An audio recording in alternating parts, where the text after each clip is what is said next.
Hey, Love Your Life fam. It's Crystal and Andre Holland. What's up, everybody? Hey, looking forward to hearing from you. To find us, you can check us out on Apple Podcasts, iHeartRadio, Spotify, and Stitcher. We look forward to hearing from you all. Yeah, we came a long way, and that's what the song say.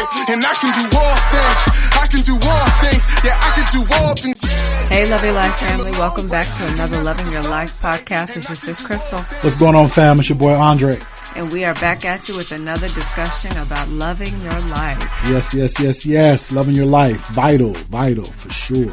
It is a ongoing process that never stops. And the thing is that I like to always remember is that many times learning how to love it is found in obstacles. For sure. Obstacles, we all hate it and so forth, but it's definitely found in it.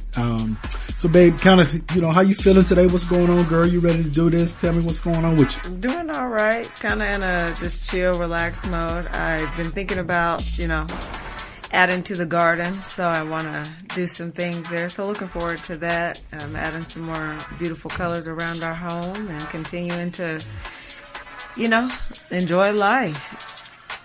For sure. Definitely want to enjoy life. I'm excited as well. Got some projects, some things I'm working on. So excited about that. Kind of working on some outlines earlier this morning. Obviously get up early, with one of my sons. Get his little basketball regimen in, got that done, and then getting some stuff done around the house. And again, some personal projects of mine. So I'm excited, energetic, and ready to go. I think I need to ask you, I need a shot of your energy this morning. I'm a little tired today. No, let's get it, girl. Hey, for sure. Energy. Here we go, baby. Let's go, girl. So what are we going to talk about today, baby? You know what? I want to talk about unexpected outcomes. I think this is a huge issue that is very important. Unexpected outcomes. We all deal with it. It flows in many different aspects of our life, outcomes, employment, family, relationship, career, education, goals, raising kids, et cetera, et cetera, et cetera. So unexpected outcomes, dealing with unexpected outcomes, I think is going to be it's a major theme in everyone's life. And I want to make sure that we do this justice by really just talking about some different aspects or perspectives when it comes to dealing with outcomes. Well, part of that too is not going through life thinking that stuff's not going to happen. Right. I think a lot of times that's what makes going through the unexpected so difficult, because you raise the question, why me?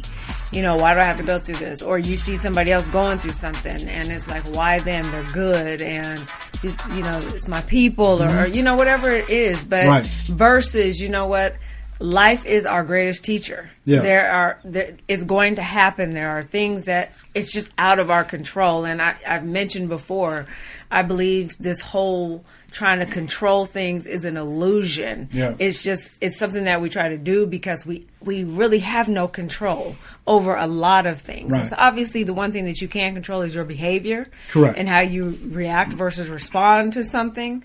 But outside of that, no. Yeah. It's part of life. No, I concur. So when we talk about outcomes, we're really looking at the way something turns out or a consequence. So that's an outcome, the way certain things turn out. And dealing with unexpected outcomes, the issue is we can't control oftentimes exactly how it's going to turn out or what the consequence of things are going to be. However, we need to focus on, and what we have more control over is our inputs.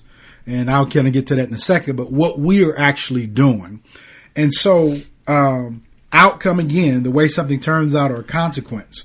And then when I look at our inputs, which we have the vast majority of control over, our inputs can represent time, money, love, energy, effort.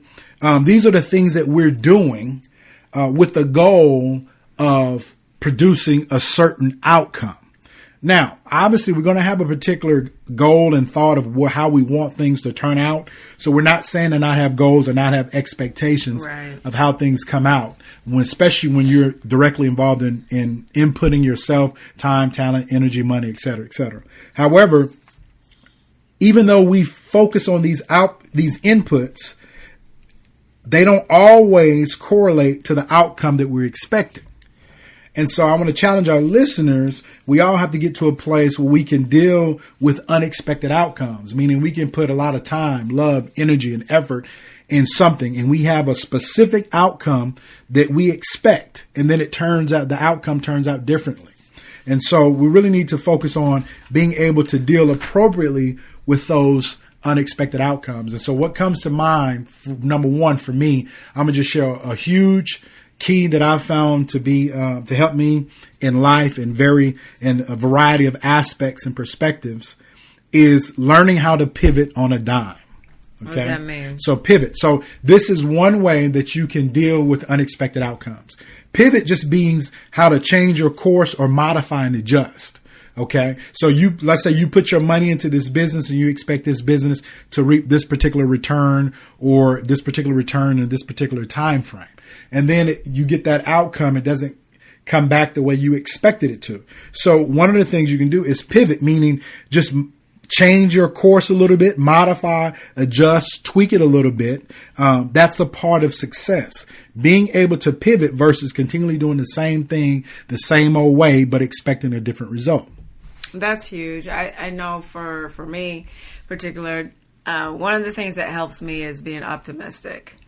Okay. That it has to be for me for multiple reasons, but staying in just a negative state of mind for long periods of time is so toxic. Yeah. And then it doesn't give me the life and the energy that I need to move forward and to pivot, basically. Yeah. So just being optimistic, being able to, identify what is working and then immediately look for solutions versus sulking in what did not work out. Right. Now, I'm not saying that you don't take the time because some stuff is major. You do need, some stuff requires grieving.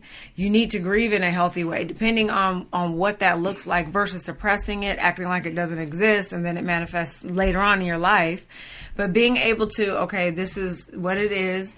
Identify what I have no control to fix or to turn around in my favor and accept that. Okay, This is out of my control. I can't deal with this. What can I do?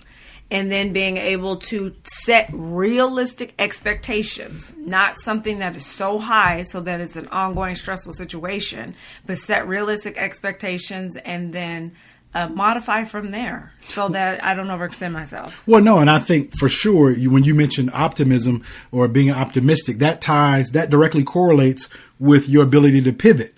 When you have an optimistic frame of mind or reference point, or you're very optimistic about whatever happens, you're more prone to pivot and make some slight adjustments and changes and modifications and continue versus if you're pessimistic, it didn't go exactly how you planned, and you're pessimistic, and so you sit, you wallow in your grief and don't move and just kind of stay stuck. So I think for sure your ability to pivot is directly correlated with the level of optimism in which you're approaching that issue or that circumstance. And then I really like you because you mentioned grief. So listen, I want to stress to our listeners, I never want to make it sound like everything is so easy.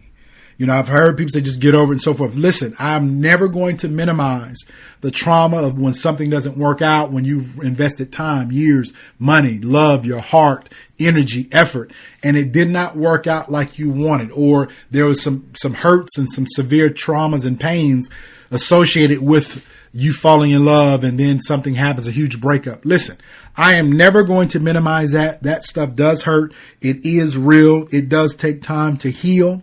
But my focus is not allowing you to stay stuck there or don't get stuck there. Meaning there are times where you have to heal. You have to lead while you bleed. Right. Meaning while you're going through, while you're hurting, life is still moving. So do all the things you need to do for your self-care, but just don't stop because life doesn't stop. Right. And we can't afford to just stop. So again, I'm not minimizing, hey, it's no big deal. No, I don't want to make it sound like it's just so easy to just change and pivot. But I want to stress for your life, for your livelihood, for your success, it's predicated on your ability to keep moving, even in the midst of when you're going through. And that's when you lean on your support system and so forth. So I definitely want to make sure I'm not minimizing it. And the reason why I say that, because oftentimes when you listen to people, they make it sound as if everything is so easy. And then some people, they step out there and launch whatever they're trying to do based upon a conversation they've heard or someone that they've heard or watched and listened to. And they only heard how easy it is and the great things. But no one took the time to really talk about the trials, the sacrifice, the pain, the suffering, the delayed gratification, the going without for the sake of pursuing this particular goal. So I want to stress to you, we mentioned before, it's going to be a cost. But I do want to stress being able to deal with unexpected outcomes is vital. And a vital ingredient of that is being able to pivot. Okay. And then I want to talk about iteration. Listen. The goal is just to get going, get started. All right. Now, I'm not saying you're going to put junk and trash out there. Whatever you're working on, make sure your stuff is legit and tight. Okay. Don't just put a bunch of garbage out there and want people to invest in it. But I am saying don't ever think that you have to have it completely all figured out before you start. A lot of times, as you get started, you modify and adjust and make changes on the way. Because we can sit around forever waiting for everything to be perfect and never get started. Right. So there are iterations, meaning, it's just basically one step closer to the solution or one step closer to the perfect or product, one iteration after the other. So I think that's huge. There's a lot that's coming to my mind right now. I'm an analogy type of girl. I just listening to my husband, sitting here thinking about when you're dealing with the unexpected, the analogy that comes to my mind goes back to being naked and unashamed. Yeah. So again, being able to learn how to navigate through life in your rawness, what makes you authentic, what makes you powerful, what makes you beautiful. And also knowing that in that naked and unashamed is also where conception takes place.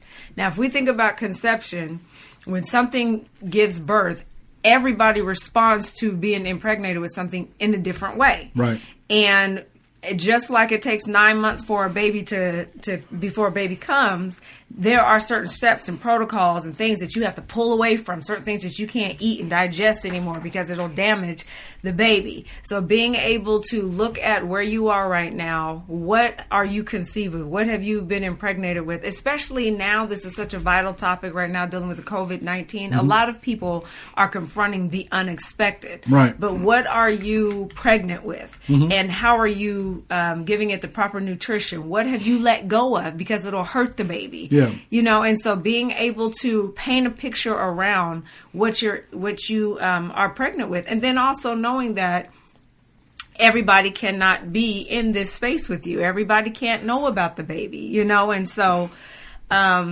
again, just being optimistic about your circumstance and then being able to paint a picture. Okay, how do I protect this? And then how do I feed it? What do I need to take away because it'll kill it? Right. Vice versa. And so. No, that's good. And I think so along with the unexpected outcomes, so obviously pivoting, iterations, being able to just continue to modify and adjust and get one step closer. I think another huge area of being able another area or another how-to deal with unexpected outcomes is the validity or the strength of your support system or the realness of your support system.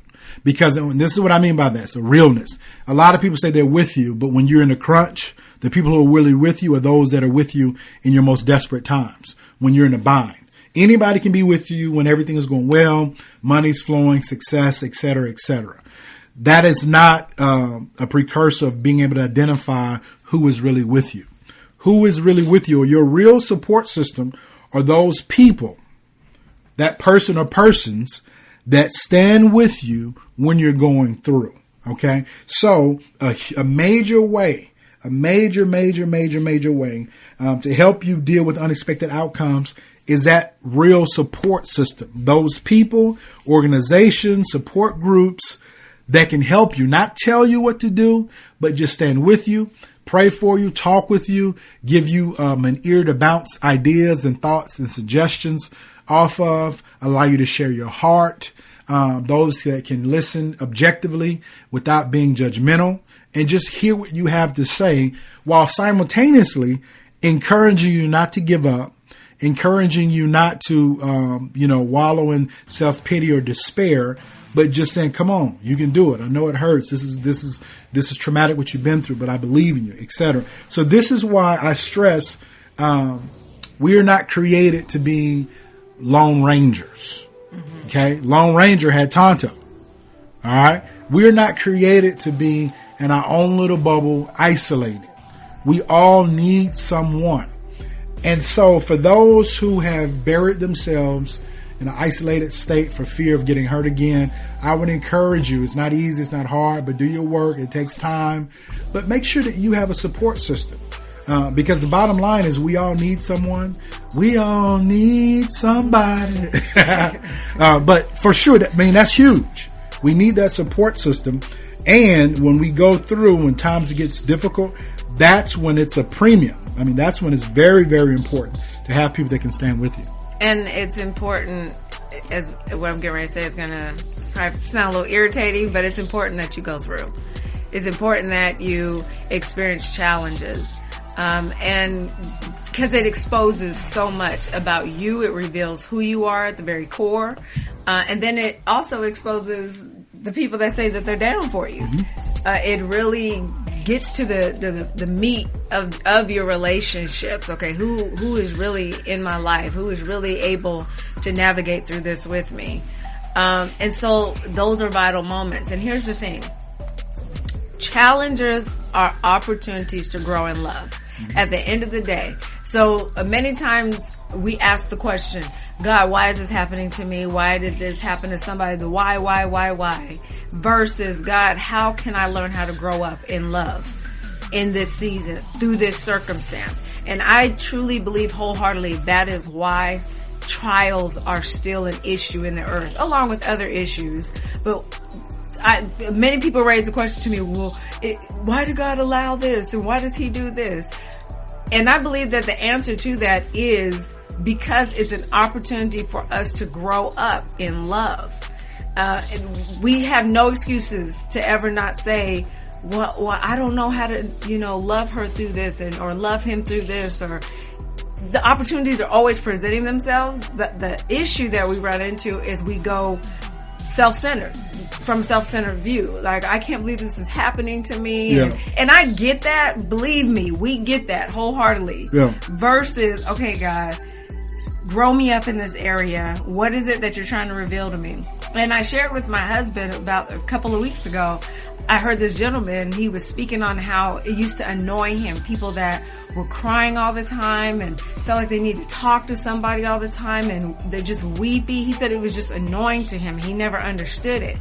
And then he began to go through physically. He was hit in his body with multiple kidney stones, and he said he was physically suffering. And in that season, he said God brought to his memory that question that he raised, because he was longing for somebody to cry on and for somebody to hold him. And he said that was the opportunity that God presented to him to grow him up in that area. Mm-hmm. And so that takes a level of maturity to identify that in yourself and then reveal, okay, hey, this is the season. This is my moment to grow up in this area, versus keep that self-centered mentality of why me and when is this going to be over? Yeah. So what would you say, because you mentioned about grow up in love. So what does grow up in love look like? Kind of unpack that a little bit. I definitely, number one, like, where are you challenged? Like, stuff that aggravates you, it irritates you. Being able to drill down to the why. Why does this irritate you so much? And then being able to admit your issue with it, and then ask God to show you how, because you have to do the work. God's not going to do it for you. Mm-hmm. And I want to really dismantle and pull that down, where something surfaces in your life and it's like I've prayed 100 times and it hasn't gone away, versus, okay, God, what are you trying to expose? And it's not even just God. It's also to want someone else to fix it. It could be another person. Right. You're looking for, instead of looking within, you're looking for God or someone else to be your solution, versus doing your work and you being the solution to your own problem, meaning doing the things that you need to do to bring about the solution that you need. Or to add to that, somebody comes into your life and they are so irritating, and you think that it's from the devil, and it's just exposing what's going on inside of you. Right. So, okay. So if you say it's basically what does growing up in love look like? Okay. So give me some more tangible examples of what exactly does growing up in love look like? Going in and working hands-on and confronting the issues that in you that are barriers, are walls that keep you from engaging in conversations. Okay.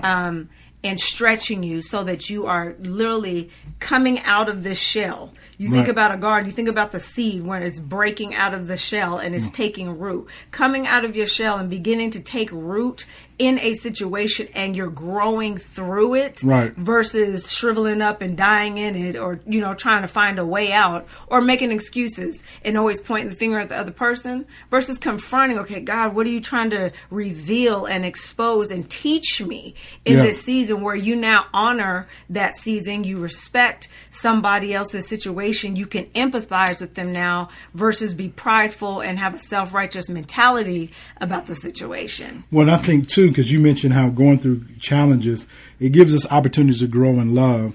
And I, as you were saying that, I was just really thinking, not only does it give us an opportunity to grow in love, but it gives us an opportunity to expose our strengths and our weaknesses. That's huge. So when you're going through, you can really identify, if you take some time to reflect, but it gives you a great opportunity to identify your strengths, things that you're good at.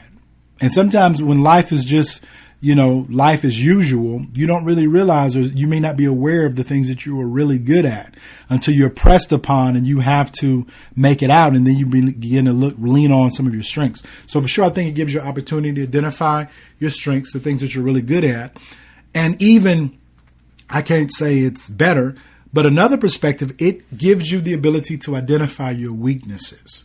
Because with your weaknesses, yes, I truly believe that you can spend time improving your weaknesses, but also, because we can't do everything.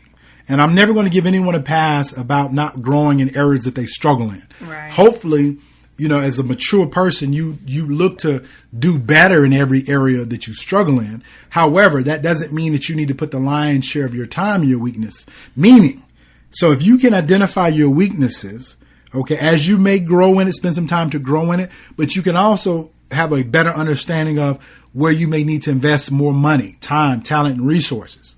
Meaning, if you struggle with, time management, your business, and that's exposed, you realize, look, time management, I struggle with kind of prioritizing or so forth, then you automatically, I need to make sure I invest in an excellent receptionist with excellent, time management skills, prioritizing skills, because this is going to help me in my business. So I think a key component of, dealing with unexpected outcomes, you mentioned opportunity to grow in love again. And so from that, I say, well, opportunity of growing in love exposes our strengths and weaknesses.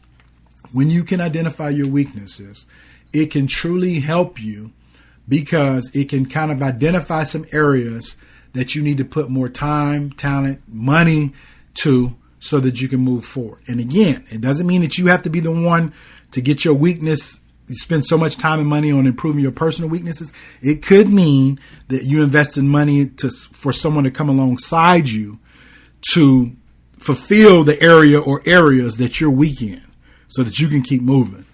And having a weakness, and I believe you touched on this some, it's important that you have a weakness. Well, we all have them. Bottom line, whether you want to admit it or not, we all have them. Because it's a reality check. Right.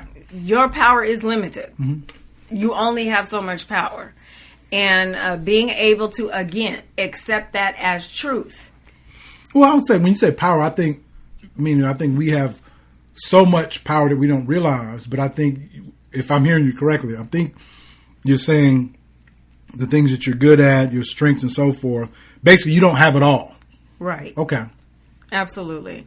100%. And then, my husband, as he's gone back and kind of recapped on some of the things that we've discussed, I want to be clear about what you've endured, what you've gone through, and then when you're on the other side of a lot of it, what you've obtained, and how you are now a vessel. You are an ambassador. You are a change agent to be a voice for those that are going through what you have survived and where you are ruling in a certain area of your life with the wisdom and direction of God. I have to bring balance there. Don't get it twisted. I'm not talking about above God, but that you come under God, but that that you've journeyed through life. You've obtained wisdom and knowledge, and you are now a vessel that is to pour into other people, to equip them in areas so that they can continue to add to their toolbox.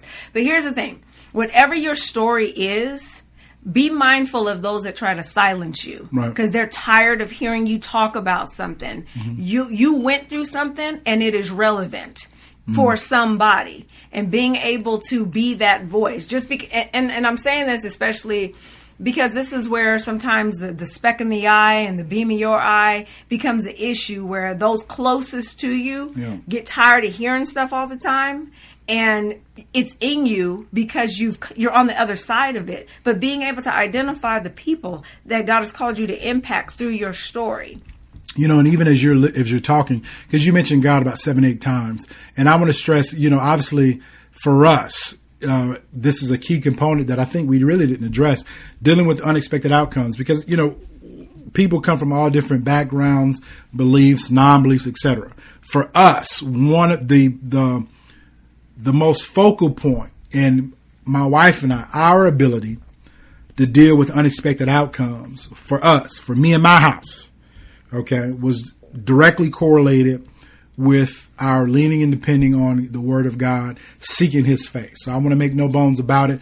My wife mentioned God about 8 to 15 times. I want to stress, listen, everybody's different. Everybody have their own experiences and backgrounds, but I want to stress for us and our family and our life that, God, our relationship with Him was for sure the key ingredient.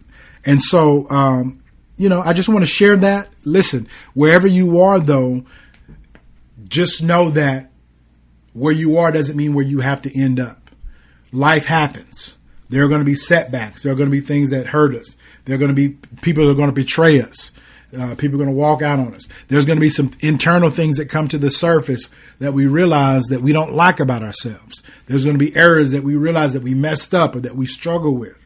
However, the goal of life and how to be successful and how to keep moving is being able to deal with unexpected outcomes. So wherever you find yourself in the spectrum, know that you can keep going. Know that there's success on the other side of where you are. So I want to encourage our listeners, hey, we talked about pivoting, being able to pivot. We talked about iteration, being able to, just improve gradually by each step. Also, your support system. These are all key ingredients. And then for me and my house, which is rooted in, regardless of what everyone else is going to do, but this is what we're going to do. It's our key ingredient is God. And then for sure, we've had and have a phenomenal support system of people that we love. Some people share the same background, cultural identity, same, ethnicity, but other people, which is a huge for us, we have people that, are not from the same ethnicity that we're from, different cultural backgrounds and norms that are family members now. Yeah. And huge support system. So for sure, develop that support system. If you're that Lone Ranger, seek to connect with people that you can walk with because it's needed. So it's been real today, babe. I want to do something a little different. I would like to hear some questions from our audience, different things that you're navigating through, some unexpected things that you're navigating through, and we are open to sharing our thoughts and giving some tools to help you with that. Just shoot us a couple of questions on our Instagram account. You can DM us. We would definitely love to hear from you, and we can address the questions right here on the podcast for you. For sure, babe. So tell them where they can check us out. You can find us on Apple Podcasts, iHeartRadio, Spotify, and Stitcher. Thank you guys so much for tuning in to another episode. We love you. So it's been real. Y'all take care. God bless. Peace. Shout to the city that raised me. Shout to the people that made me. I'm from the 80s. I don't think mumbling wavy. I grew up black on a Jay-Z. Maybe I'm crazy. I ain't been wondering lately. Feel like it's there for the taking. Feel like I'm good with the changes. Know who I am. And that's the most dangerous thing. Hey, Love Your Life fam. It's Crystal and Andre Holland. What's up, everybody? Hey, looking forward to hearing from you. So to find us, you can check us out on Apple Podcasts, iHeartRadio, Spotify, and Stitcher. We look forward to hearing from you all.